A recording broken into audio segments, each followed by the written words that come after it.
जी हाँ, इस वक्त हम मौजूद हैं श्री दिव्यानंद महाराज जी के साथ, जो हमें आज तमाम जानकारी देंगे और बताएंगे किस तरीके से अक्षय तृतीया मनाना चाहिए और क्या कुछ विशेषताएं हैं अक्षय तृतीया पर, इस मुहूर्त पर, और इस बार क्या कुछ खास है अक्षय तृतीया पर। तो स्वामी जी, आपका बहुत बहुत स्वागत है लाइव 7 चैनल पर। बहुत अभिनंदन आपको भी। स्वामी जी, सबसे पहले दर्शकों को एक हमेशा एक उनके अंदर सवाल रहता है कि आखिर अक्षय तृतीया का मतलब क्या है, तो ये हमारे दर्शकों को बताएं। बहुत सही प्रश्न किया है। अक्षय तृतीया की आपको, पूरे टीम को और विशेषकर आप सभी को बहुत शुभकामना। जैसा नाम से ही सुस्मिता लग रहा है, अक्षय, अक्षय का प्रश्न क्या है कि ये क्यों कहते हैं ऐसा है। अक्षय जिसका कभी कोई क्षय नहीं होता, क्षय मतलब सब समाप्त होना, अक्षय इसका कोई समाप्ति, कोई खराबी, कभी ये बर्बाद नहीं होना है, इसकी कभी क्षति नहीं होती, ये कभी भी क्षय नहीं होता है, जैसे नाम से प्रतीत हो रहा है। कहा जा सकता है कि अक्षय तृतीया के दिन किए गए कोई भी शुभ कार्य, अनुष्ठान, इसका कभी क्षय नहीं होता है, यानी इसके अच्छे परिणाम मिलेंगे, सकारात्मक परिणाम मिलेंगे, मीठे फल मिलेंगे और ये कभी इसका क्षय नहीं होता है। यानी अक्षय तृतीया के दिन किए गए कोई भी शुभ कृत्य, जाप, तप, तपस्या, पूजा पाठ या फिर दान पुण्य, इन चीज़ों को किया गया बहुत अच्छा हमेशा परिणाम मिल रहा है, इसलिए इसे अक्षय तृतीया कहते हैं। तृतीया शब्द भी है, हिंदी तिथि के हिसाब से जो 3 तारीख पड़ती है उसे तृतीया कहते हैं। सभी को ज्ञात है कि एक महीने में 2 पक्ष होते हैं, कृष्ण पक्ष और शुक्ल पक्ष। ये वैशाख मास के शुक्ल पक्ष की तृतीया तिथि है, इसलिए तृतीया है। और कौन सी तृतीया? इस तृतीया के दिन अक्षय तृतीया है, अक्षय रूप से मनाते हैं, इसलिए अक्षय तृतीया आज के दिन को कहा जाता है। स्वामी जी, ये तो था कि अक्षय तृतीया का मतलब क्या है, अक्षय तृतीया का महत्व क्या है, लोगों के जीवन में अक्षय तृतीया जो है क्या कुछ खुशियाँ लेकर आती है, ये एक तरीके से कहा जा सकता है। तो अक्षय तृतीया का महत्व क्या है सर? बहुत सही, ये जानना सभी के लिए बहुत आवश्यक है, क्योंकि जब तक किसी चीज़, किसी हम पर्व का, त्यौहार की महत्व को न जाने, अंदर से भाव ही नहीं आता है। तो भाव जानने के लिए उसके महत्व को जाने, और जो नहीं मानते हैं, नहीं जानते थे अब तक, ये सुनकर वो जानेंगे तो भी लाभान्वित होंगे। इस दिन का महत्व हमारे धर्मशास्त्र में एक एक दिन वो किसी न किसी देवी देवताओं को समर्पित है, और इसके पीछे वैज्ञानिक तथ्य भी होते हैं। महत्व की बात करें तो जहाँ से बसंत ऋतु का समाप्ति है और ग्रीष्म ऋतु का प्रारंभ होता है अक्षय तृतीया के दिन। और उससे पहले ये जानने आवश्यक हमारे हैं कि रेणुका देवी और जमदग्नि के घर पे भगवान परशुराम का जन्म हुआ था। भगवान परशुराम हम इसलिए बोलते हैं इतने बड़े तपस्वी, इतने बड़े ऋषि को, क्योंकि भगवान के 10 अवतार रहे। श्री हरि भगवान विष्णु के 10 अवतारों में छठे अवतार के रूप में भगवान परशुराम का जन्म हुआ था। तो परशुराम जयंती भी लोग बोलते हैं। आज ही के दिन अगर कहा जाए तो माता गंगा का अवतरण हुआ था। स्वर्ग से भगीरथ बहुत बड़ी तपस्या, कठिन तप करने के बाद माता गंगा को पृथ्वी पर उनका आवाहन करके लाया गया था। तो माता गंगा भी अक्षय तृतीया के दिन पृथ्वी पर उनका आगमन हुआ था। महर्षि वेद व्यास ने जो महाभारत, बहुत हमारे पुराणों में महाभारत की बहुत विशेषता है हमारे ये धर्म में, तो महाभारत लिखना प्रारंभ किया था वेद व्यास ने इसी के दिन। इस प्रकार के अगर कभी भी पुराणों को देखते हैं तो माता अन्नपूर्णा का भी जन्म दिवस मनाया जाता है, यानी जन्म दिवस यानी अवतरण दिवस कह सकते हैं। यानी माता का प्रादुर्भाव आज के ही दिन हुआ था, अक्षय तृतीया के दिन। इस प्रकार से कई बातें, लेकिन मुख्य बातें सभी को जाननी चाहिए। तो ये तो थी अक्षय तृतीया का महत्व, कई सारी बातें हमें आज जानने को मिली जो मुझे पहले नहीं पता थी।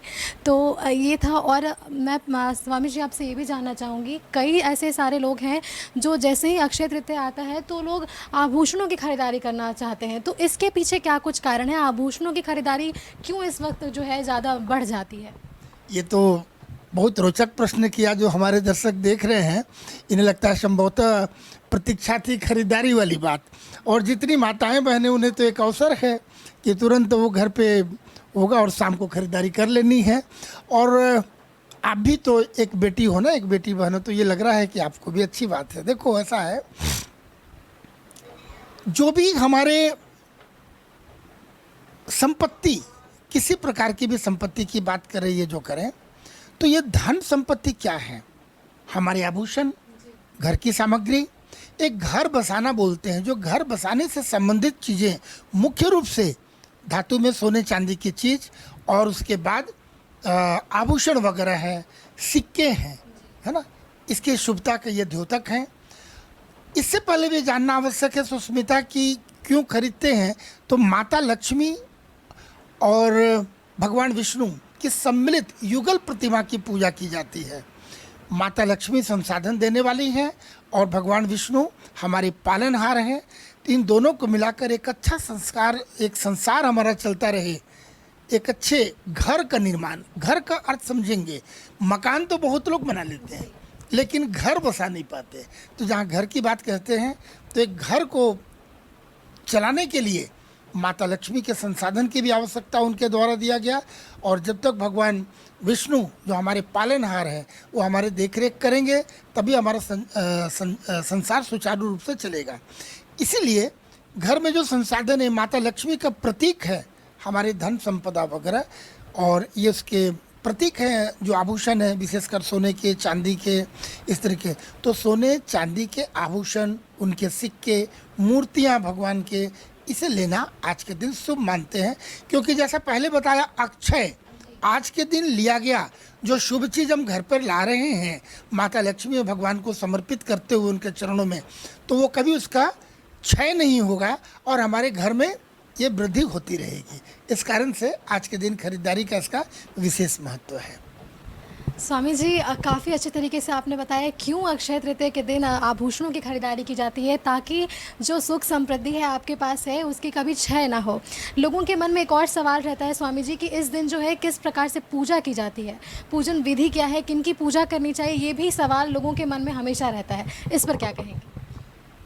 जैसा भी बताया, माता लक्ष्मी की पूजा की जाती है, लेकिन एक नाम है विष्णु प्रिया लक्ष्मी, ये शब्द सुना होगा लोग। जब विष्णु प्रिया कहते हैं तो भगवान विष्णु को सबसे प्रिय लक्ष्मी है, और माता लक्ष्मी को चंचला कहा गया है। ये बड़ी गौर से समझने की चीज़ है। माता लक्ष्मी चंचला है, और बोलचाल की भाषा में हम लोग दैनंदिनी जीवन में बोलते हैं कि माता लक्ष्मी आएंगी लेकिन जाने की तैयारी उनकी हमेशा रहती है। तो हम दीपावली वगैरह भी देखते हैं कि स्थिर लक्ष्मी हो, माता बैठी हुई, मूर्ति लगाते हैं, प्रतिमा लगाते हैं कि माता आएँ लेकिन न जाएं। तो उन्हें रोकने का एक बहुत अच्छा मैं आपको उपाय बता रहा हूँ। सभी लोग जानते हैं कि माता लक्ष्मी को हम बुलाएंगे लेकिन वो न जाए, आए अवश्य लेकिन न जाए। उसका एक सबसे बड़ा उपचार यह है कि जब माता लक्ष्मी की पूजा करें तो भगवान विष्णु का भी साथ साथ पूजा हो, यानी लक्ष्मी नारायण की युगल प्रतिमा की पूजा करना, उनके युगल रूप में पूजा करना। और तात्पर्य भी बताया, माता संसाधन भी देंगे और पालनहार हमारी रक्षा भी करेंगे, और दोनों मिलकर आएंगे तो स्थिर लक्ष्मी होंगी। तो स्थिर माता लक्ष्मी और भगवान विष्णु की युगल प्रतिमा की पूजा करना। अब देखना है कि इन्हें पूजा तो किया, आपने पूछा कि किन की पूजा होती है, तो माता लक्ष्मी और भगवान विष्णु की। कैसे पूजा करनी? सिंपल तरीका है जो किताबों में लिखा है, घिसा पिटा बात नहीं। कि आप देखो कि माता लक्ष्मी को क्या प्रिय है, भगवान विष्णु को क्या प्रिय है। भगवान विष्णु को एक उन्हें पीत रंग यानी पीले रंग का, या वो पुष्प हो, प्रसाद हो, वस्त्र हो, इन सारी चीज़ों का जो भी है ये पीला रंग, जबकि माता लक्ष्मी को लाल रंग।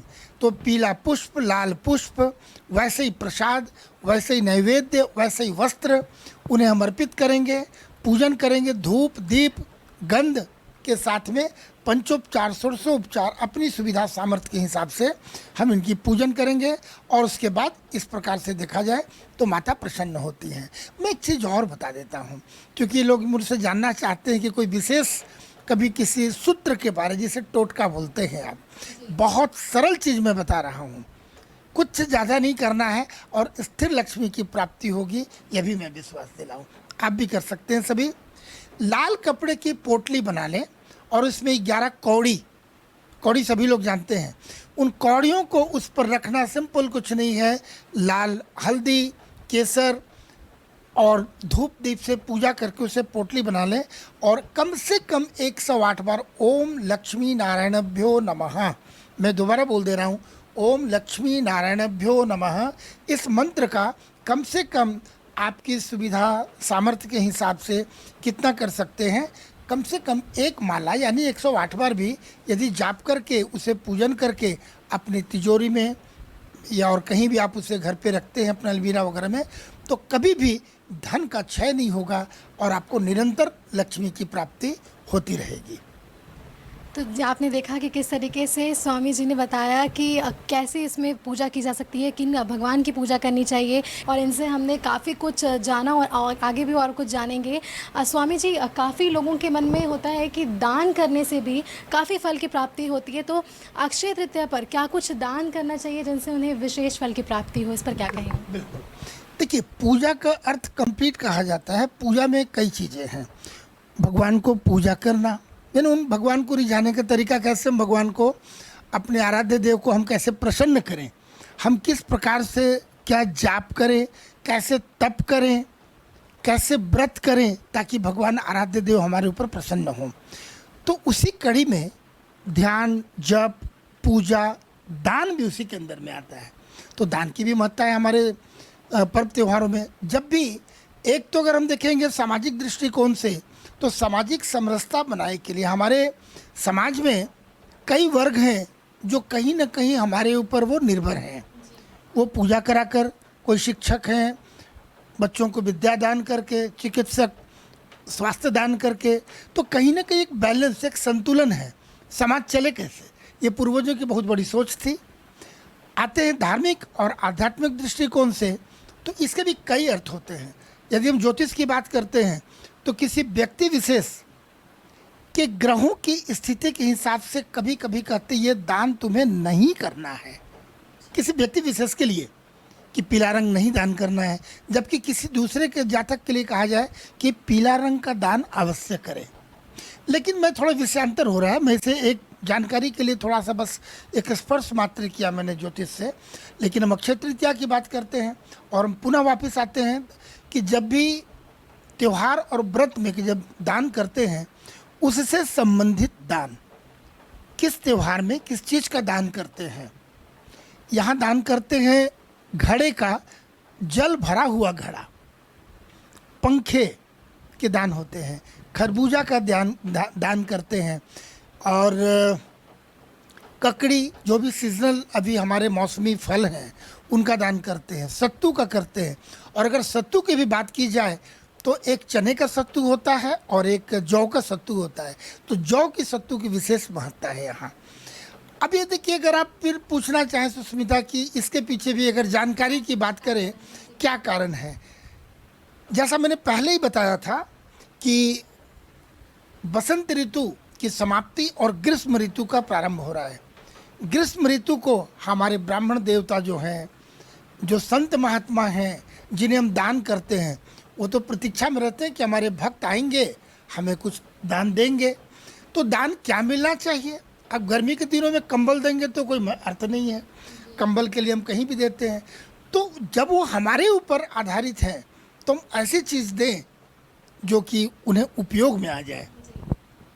दूसरी बात, अभी जौ जो हमारी खेती होती है और तुरंत सबसे पहले हम समर्पित करते हैं देवी देवताओं को, संत महात्माओं को, पंडितों को, तो अभी जौ की बात हो गई। और जितने मौसमी फल हैं उन्हें भी हम लेते हैं और सबसे पहले भगवान को समर्पित करते हैं, मठ मंदिरों में समर्पित करते हैं, तत्पश्चात स्वयं गृहस्थ जो हैं वो ग्रहण कर देते हैं। तो इन चीज़ों का दान करने का विशेष अर्थ है। भक्ति भाव से, श्रद्धा भाव से सभी लोग दान करते हैं और करना चाहिए। किस कारण से और क्या करना है इसकी भी मैंने चर्चा की आपको। जी स्वामी जी, अंत में हमारे चैनल के माध्यम से आप क्या कुछ अक्षय तृतीया पर संदेश देना चाहेंगे हमारे दर्शकों को? हाँ, ये बात भी सही आपने बोला। संदेश तो होना ही चाहिए किसी भी त्यौहार से, क्योंकि कोई त्यौहार आए, हमने मनाया, खूब उधम मचाया, खूब मस्ती की, पूजा पाठ भी किया और समाप्त नहीं। या हमें कुछ न कुछ इससे हमारी प्रेरणा होनी चाहिए, हमारे जीवन में एक विशेष छाप छोड़ कर जाए, ताकि जैसा पहले हमने घर बसाने की बात की, हम अपने जीवन की बात किया, तो हमारा जीवन और सुंदर हो, सुखमय हो, हम स्वयं भी, हमारा परिवार भी, हमारा समाज भी, और आने वाली पीढ़ियों को भी एक संदेश दे पाएँ। तो मैं नाम से ही बताऊंगा, अक्षय। पूजा, दान, जप ये तो करना ही है, इसका क्षय नहीं। हमारी सोच, हमारे विचार स्वयं के लिए, परिवार के लिए, समाज के लिए और पूरे देश के लिए हम ऐसी कौन सी कृत्य करें कि हम सबों के लिए ये कल्याण हो। हमारे ऐसी कोई भी चीज़ आज के दिन हम कुछ त्याग भी करेंगे, राग, दोष, ईर्ष्या, इसको त्याग करेंगे, तभी ये अक्षय होगा, यानी अक्षय और लॉक हो जाना। तो जो निगेटिव चीज़ें हैं आज के दिन यानी अक्षय तृतीया के दिन हम इसका त्याग करते हैं और अच्छी भावना, सहयोग की भावना, देश प्रेम की भावना, अपने इष्ट के प्रति हमारी भक्ति मिले, भगवान से ऐसी प्रार्थना करके ऐसे ही हम कर्म करेंगे ताकि इसका भी क्षय न हो और ये स्थायी रूप से हमारे मन में, हमारी आत्मा में, हमारे जीवन में ये आत्मसात हो, हमारे आचरण में, व्यवहार में आ जाए। और देश के लिए सभी को सोचना है कि भारत एक विश्वगुरु रहा है, आज भी है, और भारत एक नए भारत के निर्माण के लिए हम एक राम राज्य की कल्पना लेकर चल रहे हैं। तो हम सभी एक ऐसा कार्य करें कि भारत विश्वगुरु के सिंहासन पर विराजमान हो। इसकी भी हम लोग इस बात को दृष्टिकोण पर रखते हुए हमें ऐसे ही कृत्य करना चाहिए कि हम भी धन्य हो, हमारा समाज भी धन्य हो और पूरे विश्व के पटल में भारत पुनः विश्वगुरु के सिंहासन पर विराजमान हो।